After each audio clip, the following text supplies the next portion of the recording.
ঘাটালের সাংসদ দীপক অধিকারীর নামের সাথে আরও একটি পদ যুক্ত হলো।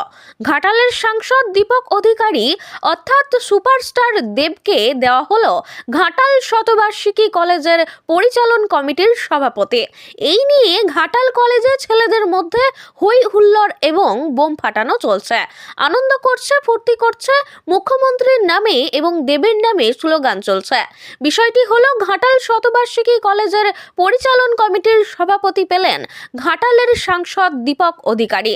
এর আগেও একবার সাংসদ দীপক অধিকারীকে ঘাটাল কলেজের পরিচালন কমিটির সভাপতি করা হয়েছিল, কিন্তু সেই সময় শাসক দলের মধ্যে একটি জঘন্য রাজনীতি হয়েছিল। দেব অনুগামীদের তখন খুব খারাপ লেগেছিল, তাই আজ তারা খুশি প্রকাশ করছে, আনন্দ করছে, বোম ফাটাচ্ছে, হই হুল্লোড় করছে ঘাটাল কলেজে। এ বিষয়ে ইয়াস উদ্দিন কি বললেন শুনুন।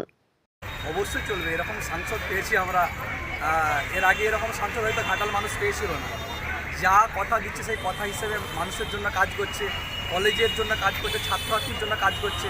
আগামী দিনে যা কথা দিচ্ছে সেই কথাগুলো পরিকল্পিতভাবে পূরণ করছে। আপনারা দেখতে পাচ্ছেন সমস্ত কাজ।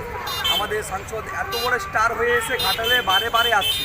বিরোধীরা যখন বলছে যে দেবদা আসে না, আপনারা সাংবাদিক এবং ঘাটালের মানুষরা এখানে দেখতে পাচ্ছি যে দেবদা সবসময় বারে বারে আসছে, মানুষের কাজ করার কথা বলছে, সবাইকে ঐক্যবদ্ধ করে কাজ করার কথা বলছে। খুশি তো করবোই, আগামী দিনে আরও কাজ করতে চলেছে দেবদা, তার জন্য উল্লাস হবে এবং ছাত্রছাত্রীদের জন্য তো কাজ হবে কলেজে। তার জন্য বলি যে আমাদের ঘাটাল লোকসভার প্রিয় সাংসদ দীপক অধিকারী মহাশয় একদিকে যেরকম মমতা বন্দ্যোপাধ্যায় কথা দেয়, কথা রাখে, তারই আমরা অনুগামী হিসেবে বা তারই অনুপ্রেরণায় আমরা অনুপ্রাণিত হয়ে আমরা কাজ করি। সেরকম সাংসদ দীপক অধিকারী কথা দিয়েছিল ঘাটালে মাস্টার প্ল্যান করবে বলে। আগামী দিনে আপনারা সকলেই দেখে